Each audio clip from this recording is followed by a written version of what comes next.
Welcome, in front of me is a UMIDIGI One Pro, and today I want to show you a couple tweaks and tricks that I can do on this device. So we're going to begin with cleaning up the status bar through System UI Tuner, but first we'll need to enable it. So to do so, what you want to do is hold the settings icon, which is the gear one right here, and when you hold it, it appears with this circle around, and then if you keep holding it, it actually starts spinning.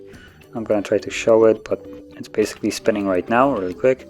And once you let go, for me it just pops up a message to basically remove it, but that's not what I want to do. For you, it's just going to give you a little message at the bottom that basically it has been enabled, and that's about it. And from there, you want to go into System in the settings, and you'll find System UI Tuner, and then tap on Status Bar. And here you have all the things that you can toggle off from the status bar. So you could basically toggle everything off if you wish to. By just checking everything off, but you can also just toggle the things that you don't want off. But as you can see, you can make it completely clear out of everything. But you could just turn off stuff like Wi-Fi, do not disturb mode, and hotspot. Just the common ones that, for instance, you keep constantly on, but you just don't want to see them cluttering your status bar. And this is just a more drastic way I did it, just to showcase that you can basically remove everything from here, and it makes it look nice and clean, honestly, at least in the home screen. So another thing that I want to show is just the animations, that you can change the animation speed. And again, you would go to settings and then all the way down to system, about phone, and this time we need to enable the developer options. So let's find build number, which is at the bottom, tap on that 7 times till you get a message you are now a developer. And from here you can go back, and you just seen that the developer options kind of appeared here. Tap on it and scroll down basically here, and it looks like by default the device actually sets it to half speed. So if you want to go a little bit more drastic, I would go to basically off, but this is just, I mean, drastic. It just removes the animations altogether, so you don't have any kind of animations. So it's actually nice that it comes with half speed right here. And you can also set it to 1 time, as most devices have this by default. So you can just mess around and see which one suits you better. And the next thing that I want to show is just a simple Nightlight.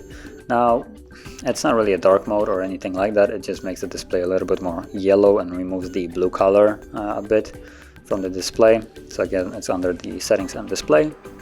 And from here, it's right here, Nightlight. So you can either schedule it and turn on at custom times, or you can just enable it by default from sunset to sunrise. You also have the intensity right here, so you can see how intense it is. Now, it might not look the best, how the display starts just looking a little bit yellow, faded almost, but when you're using the phone at night, it does nivellate that feeling that your irises are being burned out of your eye sockets. So it's just a little bit more pleasant to look at during night. Now, there was at one point this speculation that reducing the blue light will help you fall better asleep at night, but now apparently it didn't really matter, because light is light and it wakes you up anyway, no matter what color it is.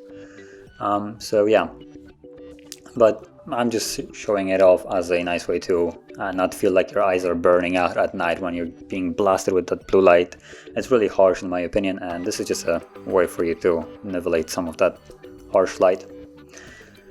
So moving on, we're gonna go into the advanced features, and there's just a couple things in there, but it's in the settings.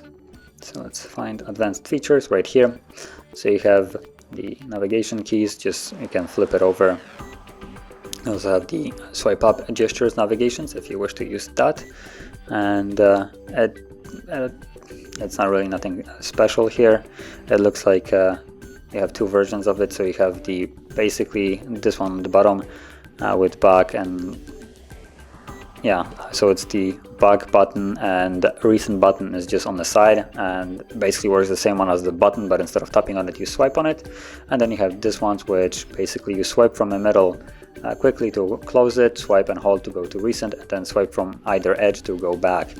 Neither of those are necessarily the best in my opinion, but then it's just a personal preference. I like to have my back from the side. Then you can also flip which side has the back button, as you can see. And also a couple other things like reverse to mute. So if someone is calling you, you can just flip the phone over and it will mute it so you don't hear it. And then you have this one, the 3-finger swipe. So you just take 3 fingers like so, swipe it, and it takes a simple screenshot. Just a quick way of taking a screenshot instead of pressing the 2 keys right here. And the last thing that I want to show is the showing, or well, hiding actually a password. So if I go into Wi-Fi and I tap on any kind of protected, just anywhere I have to type in a password, start typing in, you can see that there is a letter visible for about a second, and it's just the latest letter I have pressed. So in a way, your entire password will be visible in a line for some time. So to get this removed, all you need to do is go into security and location, then scroll down and you have show password, disable this, and now if we go back to Wi-Fi where I can type in a password, you can see that there is no more any kind of letter visible for any time. So it just makes it a little bit more secure, and personally I just prefer to not have my password, any letter of it, visible. So yeah. So this would conclude all the tweaks and tricks that I want to share, and if you found this very helpful, don't forget to hit like, subscribe, and thanks for watching.